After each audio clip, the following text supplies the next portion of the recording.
You know who we are. The most dangerous morning show. Put some respect on it. The Breakfast Club. Morning, everybody. It's DJ Envy, Angela Yee, Charlamagne the Guy. We are the Breakfast Club. We got some special guests on the line right now. My guys. The Hamiltons. Hey. What's happening? What's happening? My brother. This seems so weird for you not to be in person. Like, this just seems weird. Vito, what's up, bro? Vito's in. Envy swears that y'all can't harmonize over Zoom. Yeah, we definitely. Envy would be right. Envy would be absolutely right. That's what I said. It would be so difficult to do it through Zoom. It's a little delay. Somebody's Wi-Fi might be a little choppy. It wouldn't be trash. Hey, how you got a background in a car? We living in the future, baby. I'm in the future. I just said, let me take my seatbelt off because I look a little weird.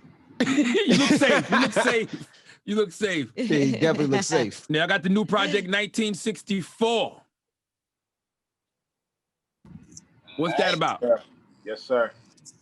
Well, 1964 is basically an album that is just touching on what we're dealing with today. We called it 1964 because that was the year that the Civil Rights Act was signed. Mm-hmm. And when you fast forward today, we're still dealing with the same things that we were fighting for in 1964. So that's the summary of the album. We just kind of touch on things that we're dealing with currently. I was gonna ask y'all how the pandemic inspired y'all to create more, but I mean, shit, with a project like that, it's clear. But and plus, you have the message to America, which I think is really important, just letting us know what it is that we want, like what we deserve. It's definitely. How did you guys? Go ahead. I'm sorry. Talk. I was gonna say, tell me about the process of doing that song and how you guys put that together. Yeah, that song was. We had a producer and also songwriter that joined forces with us for this particular album by the name of Keith Mack. And we all joined together. It originally was just going to be a one record for Juneteenth that we wanted to do. And then Tui was really the one that was like, yo, we should just make it into an album. And Message to America was probably like the third or the fourth song that we came up on. And it was just straight organic. Obviously, y'all know our gospel roots. And, you know, it felt really close to home. So we did it the way we do it. And we kept it super simple, a guitar, bass, and some stomps and hand claps. So then that way there's a focus on the words that are being said and not so much the music around it. Now, did y'all start working on that this year? Or was this something that y'all started working on previously, but this year just, you know, everything that's been going on for us as Black people just really came to a head this year? That was this year, but we crammed like 6 months of work into like 2. Like it didn't take us long to really get it done because that, you know, that's the benefits of having a team with a vision. Once you got guys that really know where they want to go or where they want you to go, it's real easy for you to come in and play your part afterwards. And I think that's why we were able to move so fast because the guys already had an idea of where they wanted to go with the record. So when we all came in, we just had to play our part, put our parts on, and here we are. Now, I know y'all all got families, so how was recording together, you know, during this pandemic? Because I know you all got to be safe. I'm sure you got parents and kids and all that. So how did y'all record this one? How did y'all stay safe? We all took a walk on the wild side and went to the studio and actually got a brush with death. Somebody in the studio, not in our camp, but one of the people in the studio found out that they got that they had COVID. The last night we were in the studio, we got a call the next day that they had COVID. Did y'all go get tested after that? I just quarantined for the 14 days, make sure I didn't have no symptoms. I just locked up in the house, and as long as I didn't get no symptoms, I didn't go. I ain't with that Q-tip up the nose thing unless I gotta do it. Hey, Vito, you just got married recently, right? Last weekend, yep, Saturday. Wow. Y'all had a service, a ceremony? Yeah, we did, man. Down in the country with my family and friends, brother. Wow. How many? Congratulations. Yeah, congrats. Well, I'm gonna tell you what ended up. Thank y'all. We ended up shooting. We was preparing for 75. More like 150 and 200 showed up. Goodness gracious. And y'all was hungry, ready to eat. Vito, that sounds like a super spreader event now. How you know it? How you Hey, know look, anybody you know had what, that though? COVID? Everybody, we've been calling and checking on everybody, and so far everybody's been good. We took the proper precautions. You know, make sure everybody was masked up. So we made sure that nobody, you know, caught in anything or nobody tested positive for nothing. Because a lot of people were paranoid because you know people were showing up. But thanks be to God, you know, nothing happened, and we good. So I was married with no complications and no COVID. I was married. How do you, Vito, was that always the planned date for you to get married, or did you you know, have to keep pushing it back and then said let's go? Were there any reservations where you like maybe we should? Well, for we originally planned, you know, this is a woman I've been with forever, so you know, we originally planned on doing it March of last year, and didn't get the opportunity because you know it was a lot going on. Looked like COVID was about to shut everything down, so we pushed it back further to October. So we were kind of unsure if we were going to do it in October because of the way everything was looking. I mean, we didn't have no gigs or anything like that. So everything that we were doing was pretty much from home. So my mom was like, you know what? I think y'all should still do it. I think we could pull it off and everybody be safe. So I was like, okay. So we started going in for months out, and it came out a great success, and I'm happy, man. That's dope. I'm happy for you, man. Now speaking of that, you spoke on you're not doing those shows. How has the money been fucked up because of the lack of performances? In ways, but we're able to still take care of our families. The money hasn't been as plentiful as it once was. And a lot of shows were canceled. I know we had like a month full of shows, and one by one, all of them got canceled out right behind each other. So we really had to grind hard from the house, and it taught us how to be better producers and engineers. So, you know, we recording each other and mixing each other's vocals and putting out videos and, you know, stuff like that. Just trying to keep the people in the know of, hey, the Hamiltons are still working. They still giving us the music that we love. So, hey, let's go. Word. I see you guys are starting to book some shows now, though. I see you have an event Halloween, right? So how do y'all feel like that? Are you guys still nervous about it? Or you're like, okay, like what are the precautions they're taking there? Is it only like a certain capacity? What's happening? I'm gonna be honest. Oh, okay. No. Go ahead, boss. I'm always scared being around people. I don't care if it's 5 people. If I don't know you, I'm nervous. So I'm always precautious. I almost want to perform in the mask, but you know, we just thankful at this point that the shows are coming, and we just pray that they do everything by the book, and we're gonna keep it pushing. And we want the people to know, don't be afraid to book us, because we'll come. We might have masks on. We'll be there. What makes you afraid? Just the whole COVID thing, period? Oh yeah, man.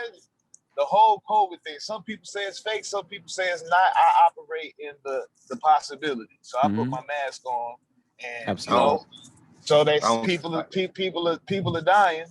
You know, they're dying from something. So I'm operating like it's 100% real. You know, I have my questions, but I operate as yes, this was real. I'm gonna wear my mask, and I stay in the house for the most part, unless I gotta come out. And it's been a few times I have fallen short. But for the most part, I stays in the crib.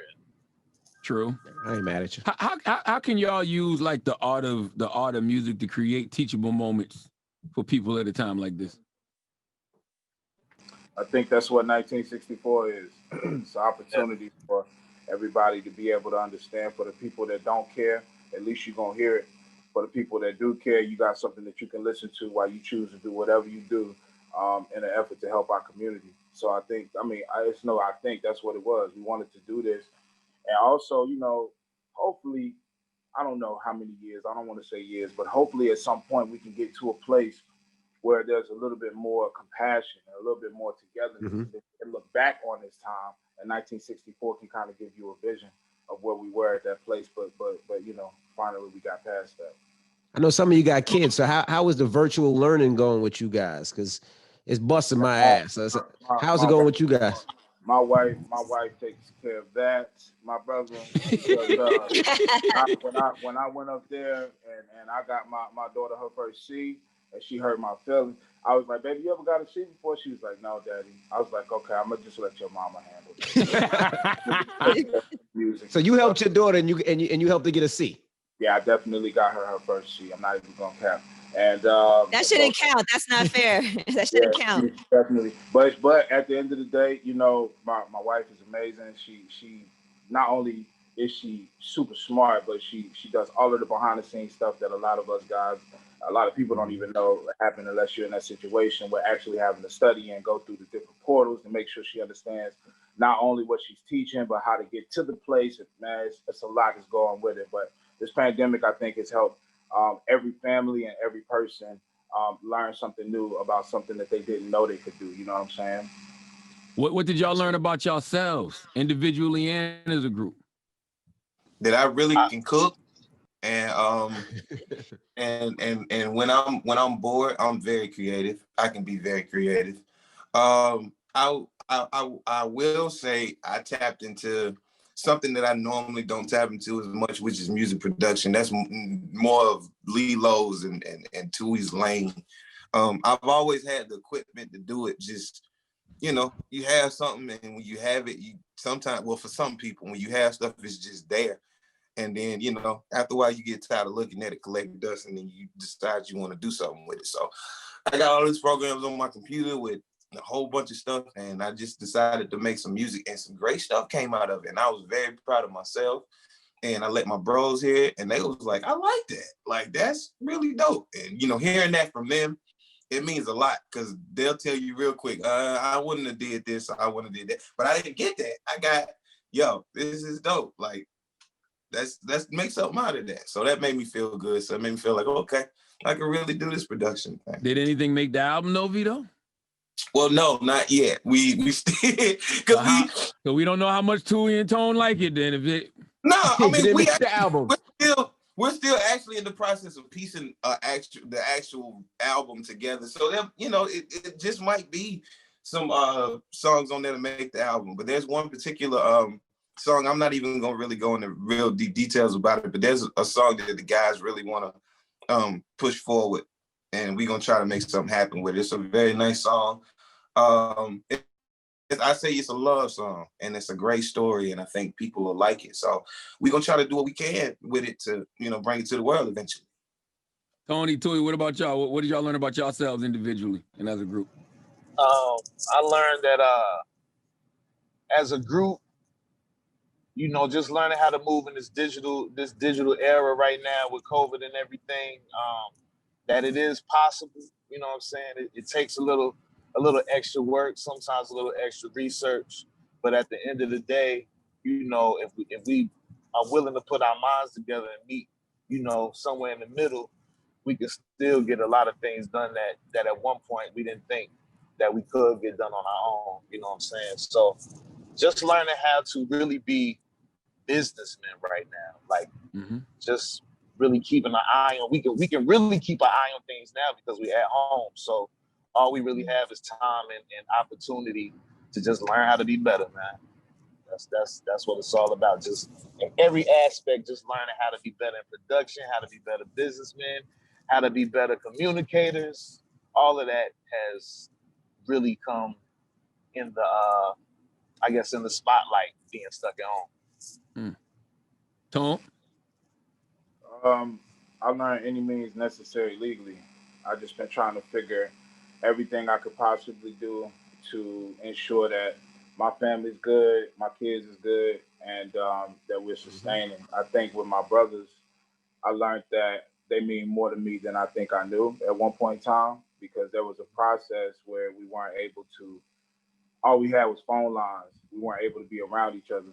So it was a real downtime, you know, and obviously we all were artists on our own at one point, but then like when we get together, it really is something special that happens. And it was really good to be around those guys. Although we had that scare, that's something that we didn't see.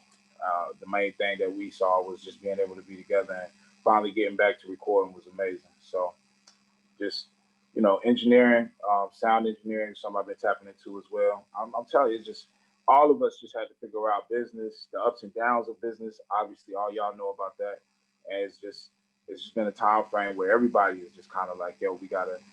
It ain't even so much we gotta learn. It's just like this is where it is, and you are almost forced to learn something that maybe you didn't even know that you had inside of you. Absolutely. And I've heard y'all speak about the healing power of music. Has that proven to be real during these times? Yeah, for sure. We've 1964. We keep talking about 1964.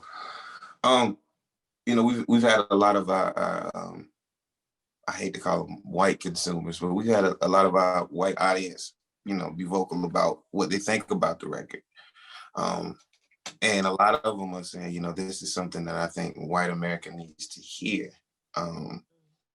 And the fact that they're willing to sit and give us that much of their time and hear the songs in detail, it's kind of like the goal, because these songs were meant for everybody, but it gives a specific message, and I think we win when the people receive the message. Now, whether they apply it to their daily lives or not, we haven't got to that point yet, but I know that they're listening and they're paying attention. So if we could grab this kind of attention with every record we do, we'll be all right. And I feel like this is a motivational point for all of us to kind of maintain this seriousness, with every record that we do. And we're serious about everything that we do, but the level of intensity that's on this album, it should be on the next album and the next album. So the same way people sat and felt something with that, I want them to feel like that with every record. And we want them to feel like that, not just me, all three of us, because we all writing this stuff and we all producing it. So, it's important to us. Right. We ain't got no label, we ain't no backing. So what do you think is gonna happen with this election if you had a prediction? Dude, I'm just say this. If you hadn't voted, get out there and vote, man. Because, it's people, me, and I don't mean to keep talking, but I've had conversations with people, and people, it's really people that was on this side of the boat and now on that side of the boat. And people are telling their reasons why they feel like that. And I mean, in so many ways, some ways it makes sense, and in some ways it just kind of make you look at them like you're ignorant. But I mean, if you're not going to vote, that's the wrong thing to do. So get out there and you vote, whether you're in North Carolina, South Carolina, Virginia, whatever. Just go vote, because this every bit counts. And so I didn't early vote this year. I didn't do that, but in November, I'm definitely going to vote. I'm definitely going to. But we got about 3 weeks left. Yep. 3 weeks, yeah. So I already know where I gotta go and everything. Not even 3 weeks, 2 weeks, 14 days. 14 days, yep. Mm-hmm. See, this joint is gonna be crazy. It's gonna be crazy. This one right here. I hope y'all got y'all ammo in North Carolina. Gotta be. You already know. You better be stocked up. Like Charlamagne, like you already know, down here it's real. Like absolutely. when I be moving around and I be seeing different stuff. Luckily where I am, things is kind of chill. But if things go in the direction that either way is a possibility, shit really could get real. Absolutely. Mm-hmm. All 100%. I want to make sure is that whoever we put in office do something for us. That's right. For blacks. Well, that's why we got to keep pushing the line. That's why, even with y'all, like y'all doing activism through music, and you got people like Tamika Mallory and Until Freedom on the ground. Like that's what we need. We need to keep pushing that line, regardless of who's in the White House. Yep. Absolutely. That's true, man. Gotta keep pushing. I'm with the message. Get out there and vote. Yeah, we wanted to show that. Pick up your album and make sure they stream your album. We appreciate you guys for joining us this morning too, man. Thank you. Again, that's a very powerful title for the times that we're in right now. If people really go back and they look at that era and look at what those brothers and sisters were doing in 1964 during the Civil Rights era, it's very inspirational for where we at right now. We got to keep pushing the line. That's right. Indeed, we do. Gotta keep pushing. All right. Well, it's the Hamiltones. It's the Breakfast Club. Good morning.